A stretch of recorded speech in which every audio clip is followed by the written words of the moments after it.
বন্ধুবান্ধবদের আনা ফার্নিচার দিয়েই ফ্ল্যাট ফিল আপ হয়ে গেল। খুব দারুণভাবে প্রত্যেকটা ফার্নিচার মিল করে নিয়ে এসেছে। লিভিং রুমের আকর্ষণীয় সোফার সেটখানা পুরো ফ্ল্যাটের নকশা পরিবর্তন করে ফেলেছে ইতিমধ্যেই। মাহিন ক্লান্ত ভঙ্গিতে হাত পা চড়িয়ে সোফায় বসেছে। রিহান, ইব্রাহিম ওরাও বসে 3 ঘন্টা ধরে কাজ করেছে। ফার্নিচার ওঠানো, সেট করা থেকে এভরিথিং। তাই এক একজনের শ্বাস প্রশ্বাস অস্বাভাবিক। রান্নাঘরে জাবেদা বেগমের সঙ্গে সুহানি রয়েছে। দুজন বেশ গল্পগুজব করে রান্না করছে। হুটহাট হাসছে শব্দ করে। এর মধ্যে রিহান দুবার উঁকি মেরেছে। ঘ্রাণে মম করছে কিনা চারিদিকে। ক্ষুধা কয়েক গুণ বেড়েছে। রান্নাবান্না শেষ হতেই সুহানি লিভিং রুমে এসে বলে গেল, hello hello, it's dinner time. Dear boys, fresh and up হয়ে ডাইনিংয়ে চলে আসো চটজলদি। আসতেছি ভাই, ক্ষুধা লাগছে ভয়ঙ্কর। তন্ময় গোসলে গিয়েছে সর্বপ্রথম। মাত্রই বেরিয়েছে গোসল সেরে। সারাদিন দৌড়াদৌড়ি করতে হয়েছে যেহেতু শরীর ভীষণ ক্লান্ত ছিল। ঠান্ডা পানি ক্লান্তি বেশ খানিকটা দূর করতে সাহায্য করেছে। মাথা মুছতে মুছতে লিভিং রুমে আসতেই বন্ধুদের উদ্দেশ্যে বলল, ফ্রেশ হয়ে নে। হুড় করে এক একজন গিয়ে ফ্রেশ হয়ে এলো। ছুটে গিয়ে ডাইনিংয়ে বসে পড়ল। টেবিল ভর্তি খাবার, অনেক পদের রান্না করা হয়েছে। সেগুলো সার্ভ করছে সুহানি। জাবেদা বেগমের রান্নার হাত দারুণ, খাবারের নকশায় তার প্রমাণ। চেটেপুটে খেয়ে মায়ের প্রশংসা করেই চলেছে। রিহান খাওয়ার এক ফাঁকে বলল, আন্টি, আপনার হাতে জাদু আছে। এত দারুণ খেতে হয়েছে যে আমার পেট ভরেছে, তবে মন না। জাবেদা বেগম হেসে বলেন, তাহলে প্রত্যেক দিন চলে এসো খেতে। আমি ভীষণ নির্লজ্জ, চলে আসবো কিন্তু। আচ্ছা বাবা, এসো, আমি খুশি হব। ছেলে মেয়েগুলো আজ খুব পরিশ্রম করেছে, সেজন্য জাবেদা বেগম চাচ্ছেন না এমন রাত করে ফিরুক। তাই তিনি বললেন, আজ বরং সবাই থেকে যাও, সকালে ব্রেকফাস্ট করে না হয় যাবে। তন্ময়ের বিচ্ছু বন্ধুবান্ধব জবান না দিয়ে তন্ময়ের দিক তাকায়, যেমন তন্ময় মাথা দোলালেই সবগুলো থেকে যাবে, আর মাথা নাড়ালে হুড়মুড় করে বেরিয়ে পড়বে। খেতে খেতে অগচরে হাসে তন্ময়। খাবার শেষ করে উঠতে নিয়ে প্রশ্ন করে, থাকতে পারবি সবাই? পারবো মানে? আলবাত পারবো। এবং খাওয়া দাওয়া করেই তন্ময়ের বিছানায় চিৎপটাং হয়ে শুয়ে পড়ে এক একটা। বিছানার এক কোণে ইব্রাহিম তো আরেক কোণে মাহিন। তাদের মধ্যে রিহান, আবার রিহানের পায়ের কাছটাই সৈয়দ। পুরো বিছানায় তাদের রাজত্ব। তন্ময় দাঁড়িয়ে তাদের সামনে। সবগুলোর উপর তার নজর, দৃষ্টি নরম, গলার স্বর মোলায়েম। সময় নিয়ে বলে সে, খুব চিন্তায় ছিলাম। ভেবেছিলাম খুব কঠিন হবে এবার পথ চলাটা, অথচ তোদের জন্য সব কিছু কেমন সহজ হয়ে গেল। ধন্যবাদ। মাহিন বিছানা থেকে ঝাঁপিয়ে চড়ে বসে তন্ময়ের পিঠে। হঠাৎ আক্রমণে তন্ময় প্রায় পড়ে যেতে নেয়, কিন্তু পড়ে না। দেয়াল ধরে নিজেকে সামলে ওঠে। মাহিন সেভাবেই ভেঙচি কেটে বলে, সালা, এখন এই সামান্য কিছুর জন্য ধন্যবাদ দিচ্ছস? আর তুই যে আমাদের জন্য এত কিছু করছস, কখনো ধন্যবাদ দিতে দিচ্ছস? বাটপার।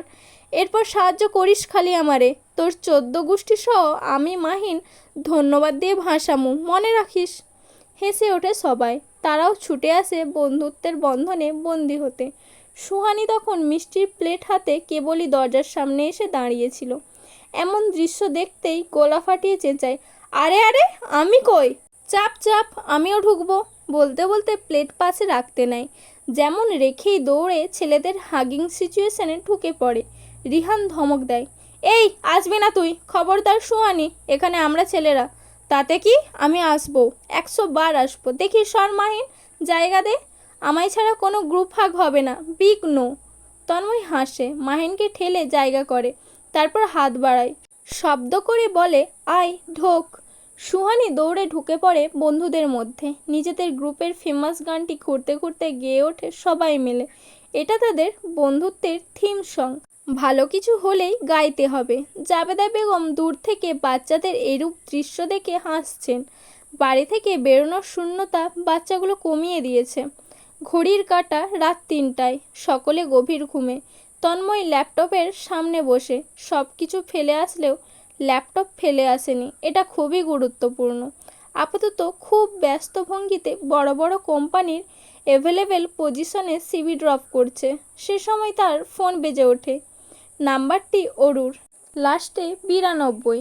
তন্ময়ের মুখস্থ নাম্বার, এবং সে নাম্বারটি সেভ করেছে কালপ্রিট দিয়ে, যার মানে অপরাধী। খুব বড় অপরাধ করেছে অরু, আর সেটা হলো তন্ময়ের শীতল হৃদয়ের জানালা খুলে ঢুকে পড়া। শুধু ঢুকে শান্ত হয়নি, সেখানে নিজের চঞ্চলতা দিয়ে রাজত্ব বসিয়েছে মেয়েটা। তন্ময় ফোন হাতে উঠে দাঁড়ায়, স্লাইড ডোর খুলে বারান্দায় আসে। আকাশে বড় চাঁদ, বাতাস বইছে, আশেপাশের দৃশ্য দারুণ। এখান থেকে মেন রোডের দেখা যাচ্ছে, গাড়ি ঘোড়া নেই, সব কিছু শান্ত এবং নির্জন। কল রিসিভ করে কানে ধরতেই অরুর কান্নার স্বর শোনা গেল। এতে তন্ময়ের বিন্দুমাত্র খারাপ লাগলো না, বরং সে চোখ বন্ধ করে চুপচাপ শুনছে। কান্নার এক ফাঁকে অরু ফুঁপিয়ে ডাকে, তন্ময় ভাই। তন্ময়ের চিকন ঠোঁট ঘেঁষে হাসি ছুটে, গলার স্বর সাবলীল করে বলে, কি হয়েছে? আমার খুব কষ্ট হচ্ছে, খুব মিস করছি বড় মাকে। শুধু বড় মাকে? অরুর কান্নার মাত্রা বাড়ল, ফুঁপিয়ে উঠল, নাক টানছে শব্দ করে, কান্নার তোড়ে নিঃশ্বাস আটকে আসছে যেন। তন্ময় নিঃশব্দে হাসছে, না দেখেই বুঝতে পারছে অরুর অবস্থা। রুম জুড়ে নিশ্চিত টিস্যু ফেলে রেখেছে, এই দাঁড়াচ্ছে না হয় বসছে। মেয়েটা অশান্ত এবং অধৈর্য কিনা অরু সময় নিয়ে জবাব দেয়, আপনাকেও ফিরে আসুন না। সময় হলেই ফিরব। কবে হবে সময়? খুব জলদি। কোথায় আছেন? কাছে। আমিও আসবো। আচ্ছা। প্রত্যেক দিন আসবো? সাইকেল করে আসতে পারবো না? পারবি। পড়তেও চলে আসবো? ওকে। আমাকে পড়াবেন না?